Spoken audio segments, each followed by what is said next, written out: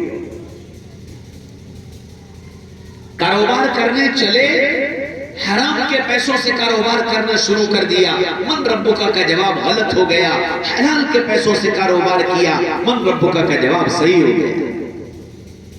بازار میں نکلا، نگاہیں آوارہ ہو گئی. من ربک کا جواب غلط ہو گیا. نگاہیں جھک گئی. من ربک کا جواب صحیح ہو گیا. پڑوسی کا دل دکھایا. من ربک کا جواب غلط ہو گیا. پڑوسی کو خوش کر دیا. من ربک کا جواب صحیح ہو گیا. اولاد کو اللہ اور اس کے رسول کا تعارف کرایا. من ربک کا جواب صحیح ہو گیا. اللہ اور اس کے رسول سے بیگانہ بنا دیا. من ربک کا جواب غلط ہو گیا. حرام کے راستے سے آتے پیسوں کو آنے دیا. من ربک کا جواب غلط ہو گیا. حرام کے راستے سے آنے والے پیسوں کو روک دیا. من ربک کا جواب صحیح ہو گیا. کہ یہ زندگی کا سوال ہے جو روزانہ صبح سے لے کر شام تک 50 مرتبہ میرے تمہارے سامنے آ کر کھڑا ہوگا. بتاؤ کس کو رب مان کر زندگی گزارنا ہے؟ گھر میں بچہ بیمار پڑ گیا، اس کی بیماری پر رب کے سامنے جھک گئے، من ربک کا جواب صحیح ہو گیا۔ رب کو بھول کر دنیا جہان میں بھاگتے پھرے، من ربک کا جواب غلط ہو گیا۔ لڑکے کی شادی کرنے چلے، لڑکی کے اندر مال دیکھا، حسن و جمال دیکھا، خاندان دیکھا، من ربک کا جواب غلط ہو گیا۔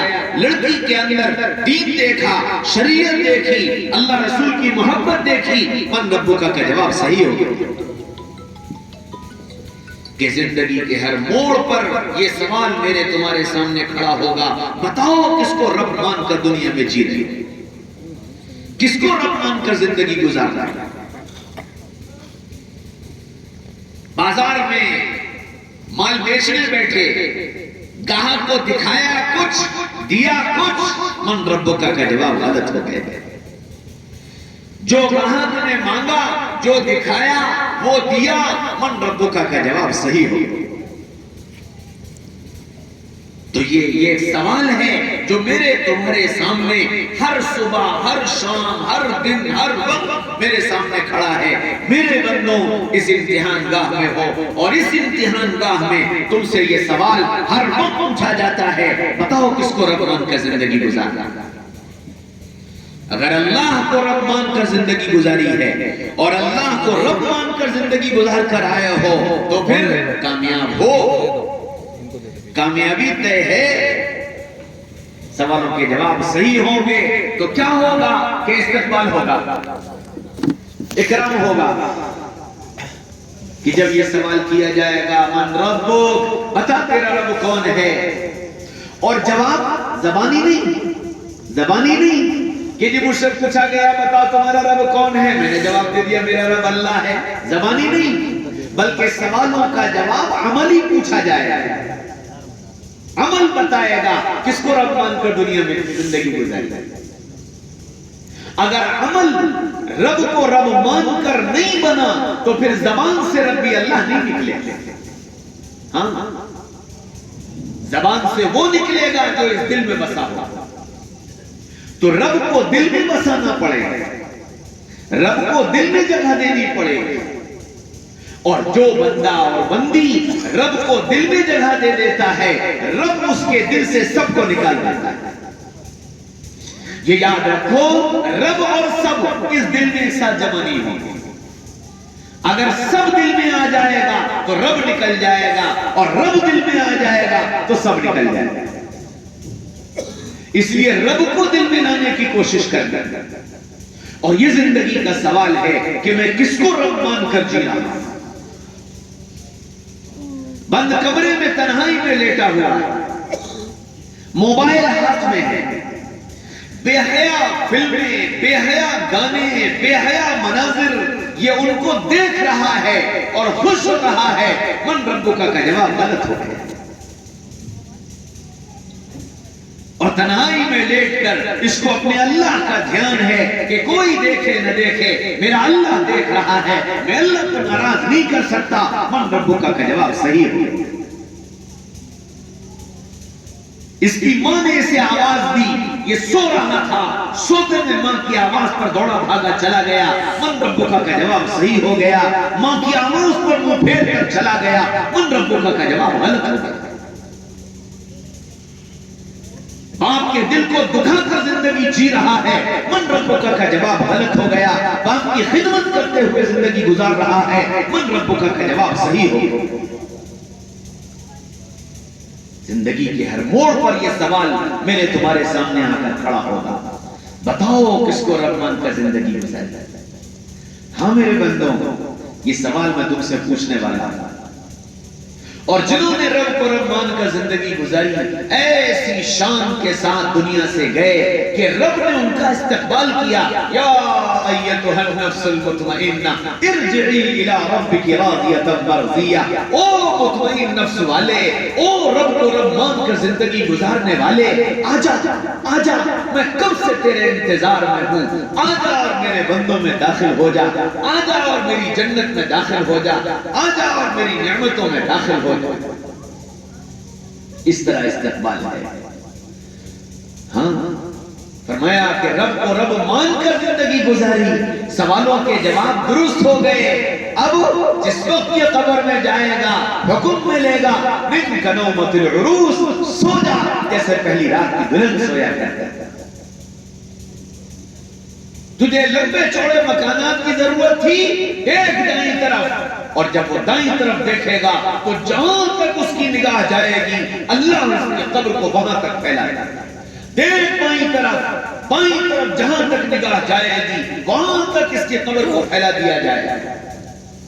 تجھے راحت اور آرام چاہیے، سینٹرل اے سی چاہیے، خوشبودار ہوائیں چاہیے، دیکھ اوپر جنت کی کھڑکی کھول دی جائے گی، جہاں سے جنت کی ہوائیں اور جنت کی خوشبوئیں اس کا استقبال کریں گی، اور اب کہا جائے گا سب چیزوں سے بے فکر اور سب چیزوں سے بے غم ہو کر اب سو اور آرام سے سو، ایسے جیسے دلہن کو صبح اٹھ کر ناشتے کی فکر نہیں ہوتی، چولہے کی فکر نہیں ہوتی، بچوں کی فکر نہیں ہوتی، مہمانوں کی فکر نہیں ہوتی، آنے جانے والوں کی فکر نہیں ہوتی، کیونکہ وہ دلہن ہے، کیونکہ وہ دلہن ہے۔ آج اس گھر میں اس کا استقبال ہے، آج سب اس کی فکر کریں گے، اسے کسی کی فکر کی ضرورت نہیں۔ ایسے یہ بندہ جو رب کو رب مان کر گیا ہے اس کا استقبال ہے، اسے کسی کی فکر نہیں۔ آج کائنات کا ہر ذرہ اس کی فکر میں لگا ہوا۔ من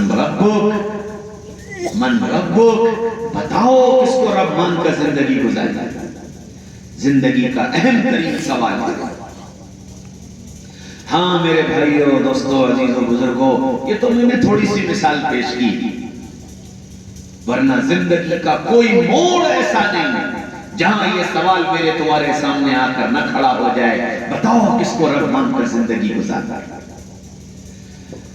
میرے بندو، دوسرا سوال تم سے کروں گا، وما دینک، بتاؤ زندگی کس کے طریقے پر گزاری، کس کے طریقے پر زندگی گزاری، کون سا طریقہ اچھا لگا، لباس کون سا اچھا لگا، چہرہ کون سا اچھا لگا، شادی بیاہ کے طریقے کون سے اچھے لگے، کاروبار کے طریقے کون سے اچھے لگے، ذہنی سرور اور ذہنی آسودگی کے سامان کون سے اچھے لگے، اولادوں کی تربیت کس لائن کی اچھی لگی۔ وما دینک، زندگی کا سوال ہے، بتاؤ کس طریقے پر، کھانا کس کے طریقے پر کھایا، پانی کس کے طریقے پر پیا، شادی کس کے طریقے پر کی، بیوی کے ساتھ کس کے طریقے پر رہے، بچوں کی تربیت کس کے طریقے پر کی، ماں باپ کے ساتھ کس کے طریقے پر رہے، بھائیوں کے ساتھ کس کے طریقے پر رہے، تجارت کس کے طریقے پر کی، ملازمت کس کے طریقے پر رہی تھی، مہمانوں کا اکرام کس کے طریقے پر کیا۔ زندگی کا یہ سوال ہے جو ہر موڑ پر میرے تمہارے سامنے آ کر کھڑا ہوگا، بتاؤ کس کے طریقے پر زندگی گزارتا ہے۔ ایک ایک عمل اس وقت میرے تمہارے سامنے ہوگا، یہ کس کا، یہ کس کا، یہ کس کا، یہ کس کا۔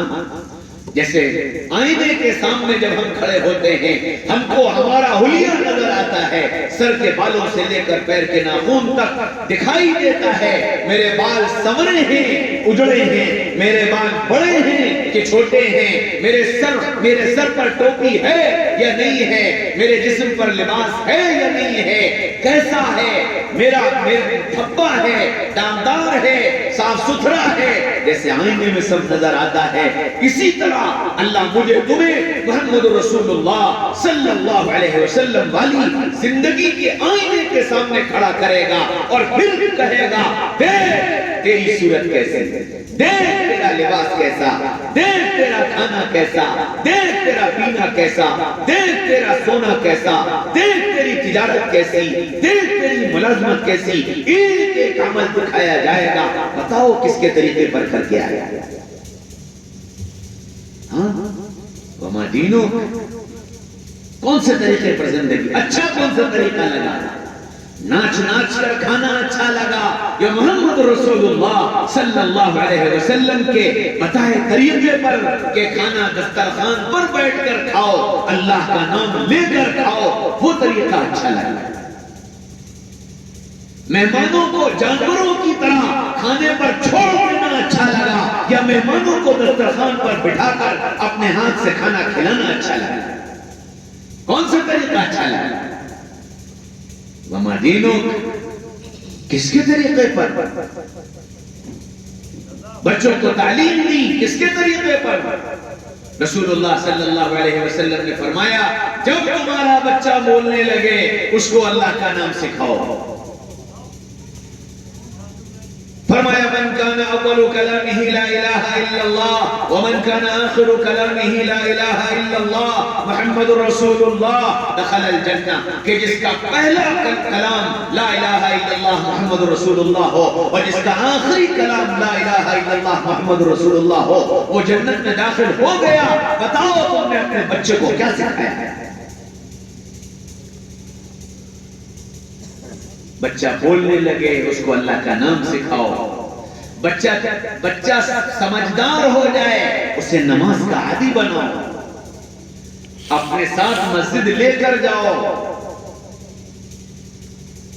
اس کے ذوق اور شوق وہ بناؤ جو محمد رسول اللہ صلی اللہ علیہ وسلم نے اپنے زمانے میں اپنے گھرانے کے اپنے صحابہ کے بچوں کے ذوق و شوق بنائے. ماحول کا ایسا اثر تھا. اللہ اکبر. جناب رسول اللہ صلی اللہ علیہ وسلم گھر سے نکلے اور مسجد جا رہے ہیں. راستے میں چند بچے کھیل رہے ہیں، غیروں کے، اپنے نہیں، غیروں کے بچے کھیل رہے ہیں اور انہی میں ایک غیروں کا بچہ اللہ اکبر اللہ اکبر اللہ اکبر اللہ اکبر اذان دے رہا ہے. مسلمان نہیں، غیروں کا بچہ. اللہ کے رسول نے دیکھا تو ٹھہر گئے اور اس بچے کو بلایا بیٹا یہاں. وہ ڈر گیا کہ محمد رسول اللہ کے غلام کی میں نقل کر رہا ہوں اور اب محمد رسول اللہ مجھے ڈانٹیں گے. بڑا ڈرا سلما آیا اور سر جھکا کے کھڑا ہو گیا. آپ نے پوچھا کیا کر رہے تھے؟ کہنے لگے جی کچھ نہیں. کہ کچھ تو؟ کہ جی کچھ نہیں. کہ نہیں تم جو کر رہے تھے مجھے بہت اچھا لگ رہا تھا. اوہو. اللہ کے رسول نے جب اتنا کہا تو اس بچے کی تھوڑی جان میں جان آئی کہ ڈانٹنی پڑے گی. جان میں جان آئی. پھر سر اٹھایا کہنے لگا کہ محمد صلی اللہ علیہ وسلم وہ ہے نا تمہارا غلام بلال، وہ جو الفاظ بولتا ہے مجھے بڑے اچھے لگتے ہیں تو میں اس کی نقل کر رہا تھا. اللہ کے رسول صلی اللہ علیہ وسلم فرمایا کیا تم مجھے سناؤ گے؟ تو وہ سر جھکا کے کھڑا ہو گیا. اللہ کے رسول نے یہاں سے بال پکڑے اس بچے کے اور بال پکڑ کے سر اٹھایا. فرمایا کیا نام ہے؟ کہنے لگا ابو محذورہ. کیا ابو محذورہ مجھے وہ الفاظ سناؤ جو تم وہاں کھیل میں کہہ رہے تھے. اب جناب رسول اللہ صلی اللہ علیہ وسلم کے سامنے اس بچے نے وہی الفاظ دہرانا شروع کیے. اللہ اکبر اللہ اکبر اللہ اکبر اللہ اکبر اشہد ان لا الہ الا اللہ اشہد ان محمد رسول اللہ کہا. اللہ کے رسول نے کہا اچھا بس جاؤ اپنے دوستوں کے ساتھ کھیلو. تو ابو محذورہ کہنے لگے کہاں جاؤں؟ فرمایا جاؤ اپنے دوستوں کے ساتھ کھیلو. کہنے لگے کہ نہ اب تو جہاں آپ جائیں گے آپ کے ساتھ چل جائیں اور یوں آپ کے پیچھے پیچھے پیچھے پیچھے مسجد تک آئے اور آ کر کلمہ پڑھا، ایمان میں داخل ہوئے. اللہ اکبر. وہ بچوں کی دلچسپیاں اور کھیل اس مقام تک پہنچے کہ اللہ تعالیٰ نے بلال کی نقل پر ابو محذورہ کو یہ مقام دیا کہ بلال مدینہ کے مؤذن بنے، ابو محذورہ مکہ کے مؤذن بنے اور ساری زندگی بیت اللہ میں اذان دیتے تھے. اور رسول اللہ سے محبت اور عشق کا یہ عالم کہ یہ اتنے بال ساری زندگی نہیں کٹوائے. لوگوں نے پوچھا ابو محذورہ تم سارے سر کے بال بنواتے ہو یہ اتنے بال کیوں چھوڑ دیتے ہو؟ کہنے لگے ان بالوں کو میرے آقا صلی اللہ علیہ وسلم نے پکڑا ہے میں انہیں کیسے کٹواتا. ہاں میرے بھائیوں اور دوستوں عزیزوں بزرگوں، سوال ہے زندگی کا، وما دینک، بتاؤ کس طریقے پر زندگی گزار رہے ہو، بتاؤ بچوں کو کون سا طریقہ دے کر جا رہے ہو، بتاؤ تمہارے باپ تمہارے بچے اللہ کو جانیں گے کہ نہیں جانیں گے، رسول کو جانیں گے کہ نہیں جانیں گے، آخرت کو جانیں گے کہ نہیں جانیں گے، قرآن کو جانیں گے کہ نہیں جانیں گے، اللہ کی عبادت کریں گے کہ نہیں کریں گے، بتاؤ کس کے طریقے پر چھوڑا۔ زندگی کا سوال ہے، اور یہ سوال کتنا اہم ہے۔ حضرت یعقوب علیہ السلام اپنے بیٹے یوسف علیہ السلام جو نبی ہیں، بنیامین جو نبی ہیں، یہودا جو نبی ہیں، اور اوپر باپ اسحاق علیہ السلام نبی ہیں، اور ان کے باپ ابراہیم علیہ السلام نبی ہیں، خود یعقوب بھی نبی ہیں، خود نبی، بیٹا نبی، باپ نبی، دادا نبی۔ اور یعقوب علیہ السلام اپنے بیٹوں کو بٹھا کر کے ان سے سوال کرتے ہیں، ما تعبدون من بعدی، ما تعبدون من بعدی، میرے بچوں ہمارے بعد تم کس کی پوجا کرو گے، کس کی عبادت کرو گے، کس کے سامنے سر جھکاؤ گے، کس کے سامنے ہاتھ پھیلاؤ گے، کس سے اپنی حاجتیں مانگو گے، کس سے اپنی ضرورتیں مانگو گے۔ ایک نبی آئندہ ہونے والے نبی سے یہ سوال کرتا ہے، بتاؤ کس کی پوجا کرو گے، بتاؤ کس کے سامنے ہاتھ پھیلاؤ گے، بتاؤ کس کو اپنی حاجتیں سناؤ گے۔ جب نبی کو نبی سے پوچھنے کی ضرورت ہے، کیا مجھے تمہیں اپنی اولاد سے یہ پوچھنے کی ضرورت نہیں؟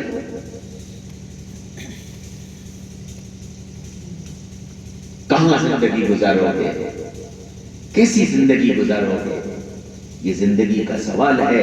وما دینک، بتاؤ کس کے طریقے پر جیو گے۔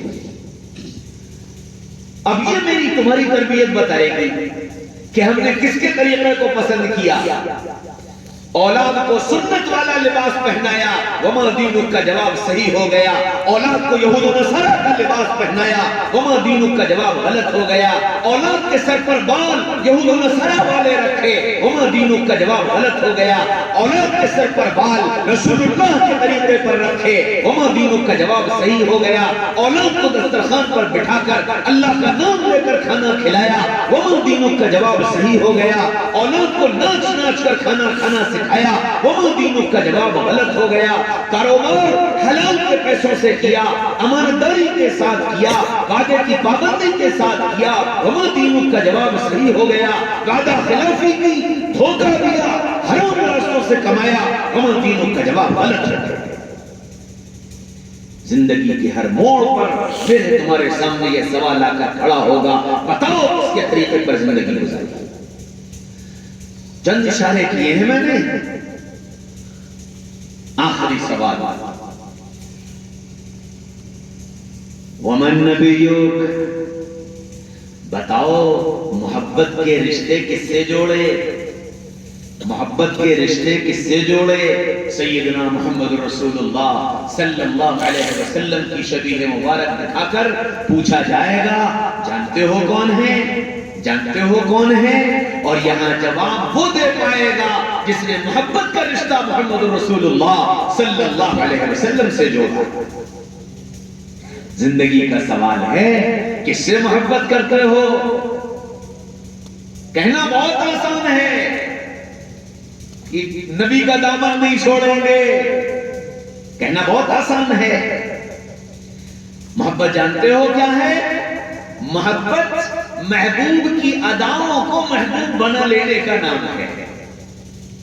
محبت محبوب کی اداؤں کو محبوب بنا لینے کا نام ہے، کہ محبت کی، محبوب کی ہر ادا محبوب ہوتی ہے۔ اب بتاؤ تم نے محبت کے رشتے کس سے قائم کیے؟ تم نے محبت مال سے کی، تم نے محبت اولاد سے کی، تم نے محبت عورت سے کی، تم نے محبت کرسی سے کی، تم نے محبت حکومت سے کی، تم نے محبت طاقت سے کی، یا تم نے محبت محمد رسول اللہ صلی اللہ علیہ وسلم سے کی؟ بتاؤ محبت کا رشتہ کس سے جوڑا؟ سیدنا محمد رسول اللہ صلی اللہ علیہ وسلم نے صحابہ کی جب تربیت کی تو صحابہ ایسی محبت کرنے والے بنے کہ محبوب کی ہر ادا ان کی زندگی میں محبوب بن ہر ادا محبوب بن۔ ہاں ایک صحابی یہ گھوڑے پر بیٹھے چلے جا رہے ہیں، بہت تیز گھوڑا دوڑ رہا ہے، اچانک لگام کھینچی، گھوڑے کو روکا، اترے اور سڑک کے کنارے بیٹھ گئے، پھر کھڑے ہوئے، گھوڑے پر بیٹھے اور لگام کھینچی اور چل دی۔ خادم نے پوچھا حضرت یہ کیا کیا؟ فرمایا میں اپنے آقا صلی اللہ علیہ وسلم کے ساتھ یہاں سے گزرا تھا، آقا نے یہاں بیٹھ کر استنجا کیا تھا، مجھے استنجے کی حاجت نہیں، لیکن آقا کو یہاں بیٹھے دیکھا تھا، اس ادا کی نقل کیے بغیر آگے کیسے بڑھنا؟ ہاں، محبت کے رشتے کس سے جوڑے؟ لیلا اور مجنو کی محبت دنیا میں مشہور ہے۔ مجنو ایک دن لیلا کے محلے میں پہنچ گیا اور لیلا کے محلے میں پہنچ کر کبھی اس دیوار کو چوم رہا تھا، کبھی اس دیوار کو چوم رہا تھا۔ لوگوں نے کہا پاگل ہو، دیوانے ہو، دیواروں کو چومتے پھرتے ہو؟ تو اس نے جواب دیا امر علی الدیار دیار لیلا اقبل ذل جدار و ذل جدارا، ارے جب میں لیلا کی بستی میں جاتا ہوں تو میں کبھی اس دیوار کو چومتا ہوں، کبھی اس دیوار کو چومتا ہوں، اور لوگ یہ سمجھتے ہیں کہ میں دیوانہ اور پاگل ہوں اور میں ان دیواروں کی محبت میں فریفتہ ہوں۔ ایسا نہیں ہے، ایسا نہیں ہے۔ وما حب الدیار شغفنا قلبی، مجھے ان در و دیوار کی محبت میں فریفتہ نہیں کیا، ولیکن حب من سکن الدیار، بلکہ ان در و دیوار کے بیچ میں میرا محبوب رہتا ہے، اس کی محبت پر مجھے ایسا فریفتہ کیا کہ اس کی ہر چیز سے اور اس کے ہر نسبت رکھنے والی چیز سے مجھے محبت ہو گئی ہے۔ ہاں میرے بھائیوں، دوستوں، عزیزوں، بزرگوں، حضرت محمد صلی اللہ علیہ وسلم کے ساتھ رہنے والے صحابہ حضور اقدس صلی اللہ علیہ وسلم سے ایسے ہی محبت کرتے تھے کہ آپ کی ہر ادا اور آپ سے نسبت رکھنے والی ہر چیز محبوب بن گئی۔ اور کتنی محبت تھی، اللہ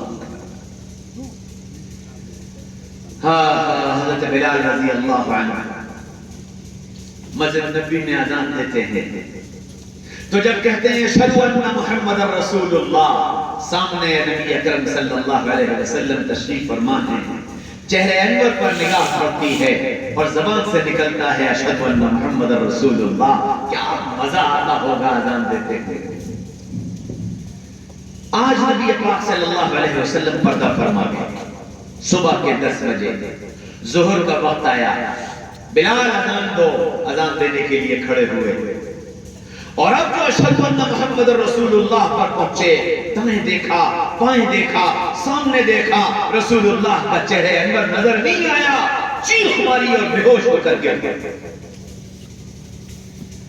جب ہوش آیا کہنے لگے آج کے بعد اذان نہیں دوں گا، قسم کھاتا ہوں آج کے بعد اذان نہیں دوں گا۔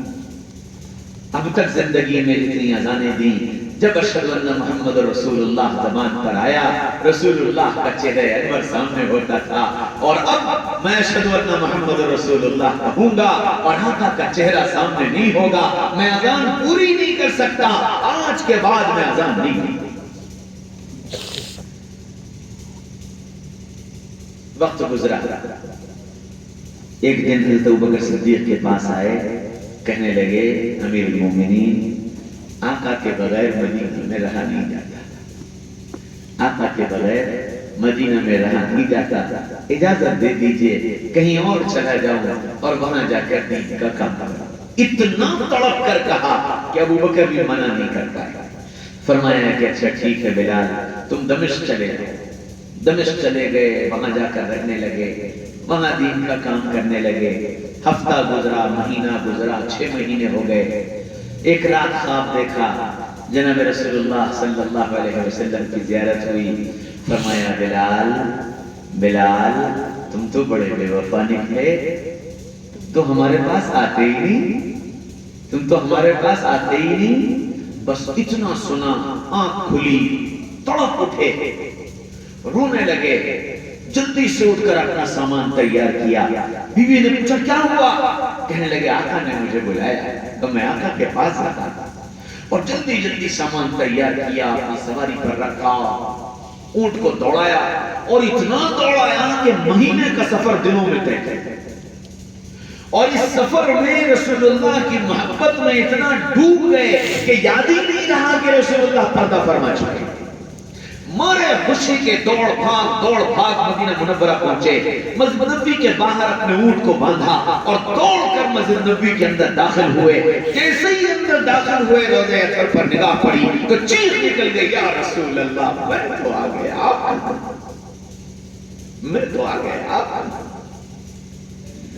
اور اتنا تڑپے کہ قبر اطہر سے جا کر لپٹ گئے, رونے لگے, بے ساختہ چیخیں نکلتی رہی. صحابہ کو پتا چلا کہ بلال آئے ہیں. ہر ایک کی یہ تمنا کہ بلال آج اذان دیں تو نبی کے زمانے کی یاد تازہ ہو جائے گی. لوگ آ کر کہنے لگے بلال ہمیں ہمارے آقا کے زمانے کی اذان سنا دو. ہر ایک کو ایک جواب, نہیں بھائی میں قسم کھا چکا ہوں اب اذان نہیں دے سکتا. سیدنا عمر آئے اور سیدنا عمر نے کہا کہ بلال ہمیں ہمارے نبی صلی اللہ علیہ وسلم کے زمانے کی اذان سنا دو. کہنے لگے نہیں عمر میں قسم کھا چکا ہوں میں اذان نہیں دے سکتا.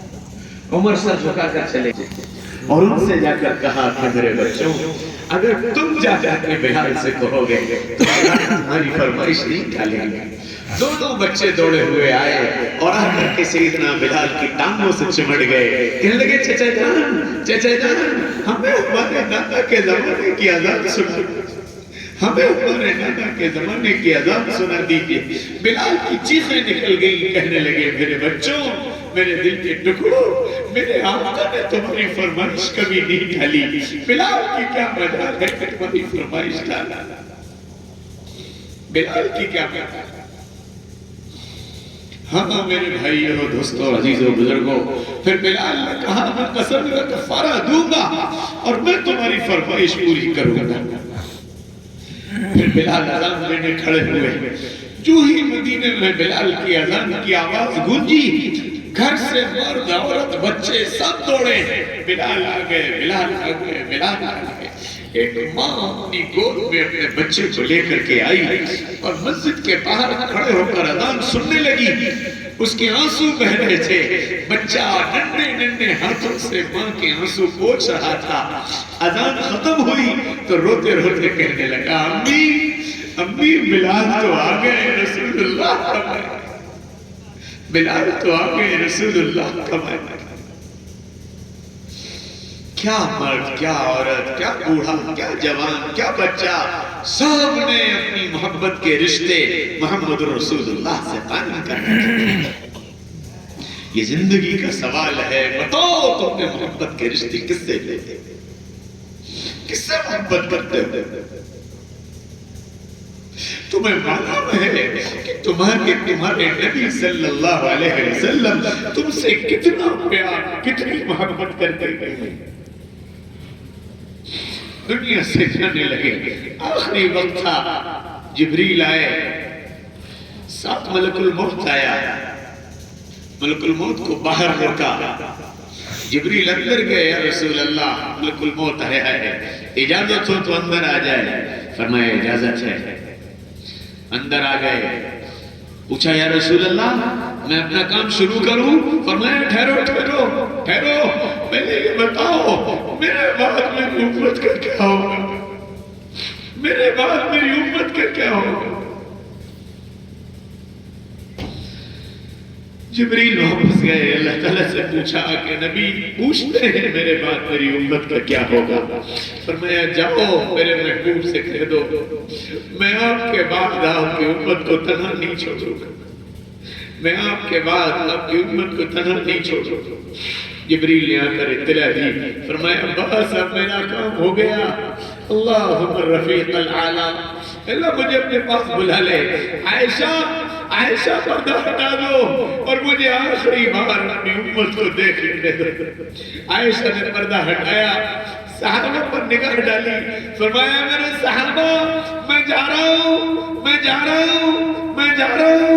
میرے بعد تمہارے بھائی آئیں گے, ان کو میرا سلام کہہ دینا اور کہہ دینا کہ جاتے جاتے تمہارا نبی تم سے دو باتیں کہہ کر گیا ہے، الصلاۃ الصلاۃ وما ملکت ایمانکم، میری امت نماز، میری امت نماز، میری امت نماز، میری امت نوکروں کے ساتھ اچھا سلوک، نوکروں کے ساتھ اچھا سلوک، نوکروں کے ساتھ اچھا سلوک، اتنا پیار کرتے ہیں۔ میں نے تم نے کس سے محبت کا رشتہ جوڑا؟ زندگی کا یہ سوال ہے جو ہر موڑ پر سامنے آ کر کھڑا ہوگا کہ ہماری محبت کی ڈور کس سے بندھی ہوئی، ہم کس کے اشاروں پر چلتے ہیں؟ صحابہ نے کر کے دکھایا ہے کہ محبت کیسے کی جائے۔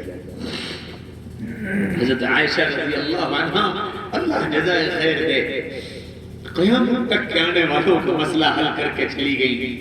رسول اللہ نے کہا عائشہ ذرا فلاں کام کر دو، عائشہ نے وہ کام کر دیا، رسول اللہ خوش ہو گئے، فرمایا اللہم اغفر لعائشہ ما تقدمت من ذنبها وما تآخرت، اے اللہ عائشہ کی مغفرت فرما، اس کے اگلے بھی معاف فرما، اس کے پچھلے بھی معاف فرما۔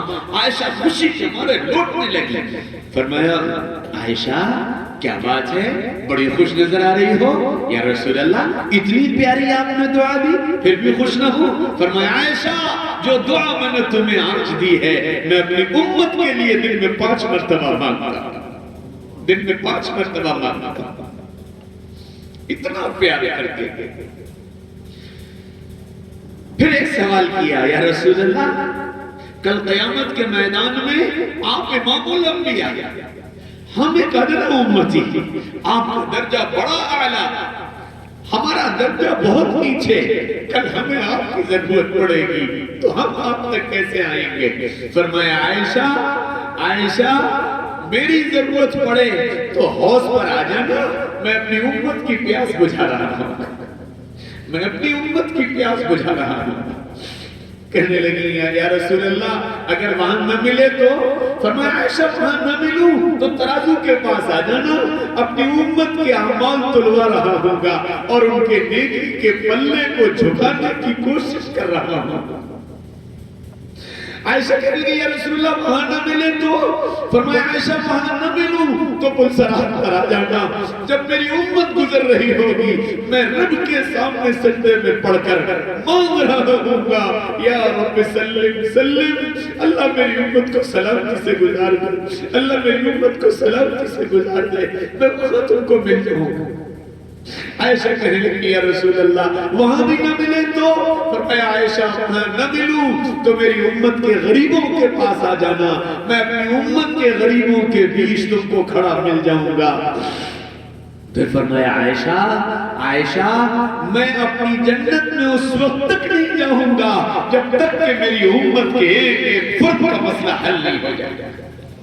اتنا پیار کر کے گئے محمد الرسول اللہ، میں نے تم نے محبت کی ڈور کس سے باندھ رکھی، میں نے تم نے محبت کے رشتے کس سے جوڑ رکھے؟ میں اور تم وہ کام کریں جو نبی کا کلیجہ چھلنی کرے، میں اور تم وہ کام کریں جس کو نبی منع کر کے گیا۔ ایک رسول اللہ کا نام لینے والا یہ جوئی کے ذریعے پیسہ کمائے، ایک رسول اللہ کا نام لینے والا اپنی سرور اور مستی شراب کے ذریعے سے حاصل کرے، حرام چیزوں کے ذریعے حاصل کرے، یہ کوئی ہو سکتا ہے، رسول اللہ کی امتی نہیں سکتا۔ بتاؤ کس سے محبت کی ڈور باندھی؟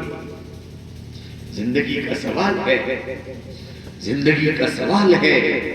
ہاں میرے بندوں میں یہ 3 سوال تم سے کرنے والا ہوں، یہ 3 سوال تم سے کرنے والا ہوں، اس کے اشارے کیے ہیں میں نے، کوئی تفصیل نہیں بتائی میں نے آپ کو، اشارے کیے ہیں، اور یہ تینوں سوال زندگی کے ہر موڑ پر اور ہر کام کے وقت میرے تمہارے سامنے کھڑے رہتے ہیں۔ جو ان سوالوں کی تیاری کر کے چلا گیا، فمن زحزح عن النار وادخل الجنہ فقد فاز، وہ جہنم سے بچ گیا، جنت میں داخل ہو گیا اور کامیابی اس کو مل گئی۔ ہاں میرے بھائیوں، دوستوں، عزیزوں، بزرگوں، جو ان سوالوں کی تیاری کے ساتھ گیا، فرمایا کل قیامت کے میدان میں کھڑا ہوگا اور نبی کا سامنا ہوگا، نبی دیکھ کر کہیں گے آنے دو، آنے دو، یہ میرا ہے میں اس کا، یہ میرا ہے میں اس کا۔ اور اگر ان سوالوں کی تیاری کے بغیر گیا اور پھر نبی کا سامنا ہوگا تو نبی کہیں گے بعدن بعدن سحقن سحقن، دور کرو منہ کالا کرو، دور کرو منہ کالا کرو، یہ میرا نہیں میں اس کا نہیں، یہ میرا نہیں میں اس کا نہیں۔ اور میرے بھائیوں، دوستوں، عزیزوں، بزرگوں، اگر کل قیامت کے میدان میں رسول اللہ نے یہ کہہ دیا یہ میرا نہیں میں اس کا نہیں، تو ہمیشہ ہمیشہ کی آخرت برباد ہوگا۔ اس لیے یہ نیت کرو کہ انشاءاللہ رسول اللہ والے بن کر جیئیں گے، اپنی زندگی کو محمد رسول اللہ کے طریقے پر ڈھالیں، دل میں محبت سب سے زیادہ نبی پاک صلی اللہ علیہ وسلم۔ ثبوت کیا ہے کہ ہر ادا محبوب کی ادا بن جائے، ہر ادا محبوب کی ادا بن جائے نا، یہ میرے محبوب کو پسند نہیں میں کر نہیں سکتا، اور یہ میں اس لیے کروں گا کہ یہ میرے محبوب کو پسند ہے۔ اس نیت کے ساتھ زندگی گزارو اور اس نیت کے ساتھ اپنے بچوں کی تربیت کرو، خیر کی زندگی گزارو، بھلی زندگی گزارو۔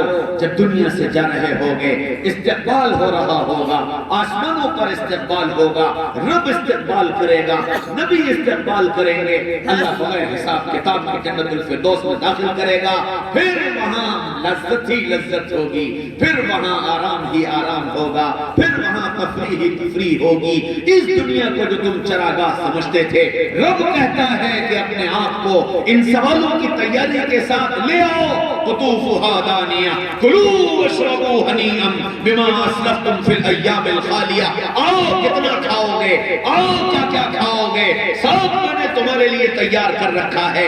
تم اس دنیا کو آرام گاہ سمجھتے تھے، فی جنت عالیہ، آؤ میں نے تمہارے لیے محلات تیار کر رکھے ہیں، آؤ میں نے تمہارے لیے نہریں چلا رکھی ہیں، آؤ میں نے تمہارے لیے بالا خانے بنا رکھے ہیں۔ تم اس دنیا کو تفریح گاہ سمجھتے تھے، آؤ میں نے تمہارے لیے جنت کی تفریح گاہ بنائی ہے، جس جیسی تفریح گاہ ولا عین رأت ولا اذن سمعت ولا خطر علی قلب بشر، نہ کسی آنکھ میں دیکھی، نہ کسی کان میں سنی، نہ کسی دل پہ اس کا خیال گزرا، ایسی تفریح گاہیں میں نے بنا رکھی ہیں۔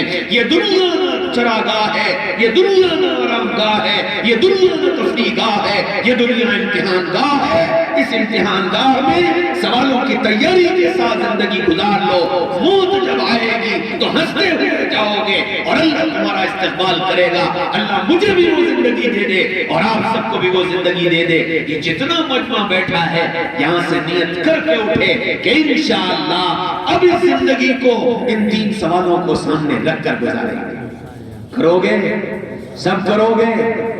مجھ سے نہیں، اللہ سے وعدہ کرنا، اللہ سے وعدہ کرنا، مجھ سے نہیں، اللہ سے وعدہ کرنا کہ رب کی مان کر نبی کے طریقے پر محبت کا رشتہ نبی سے جوڑ کر زندگی گزارنا کریں گے انشاءاللہ۔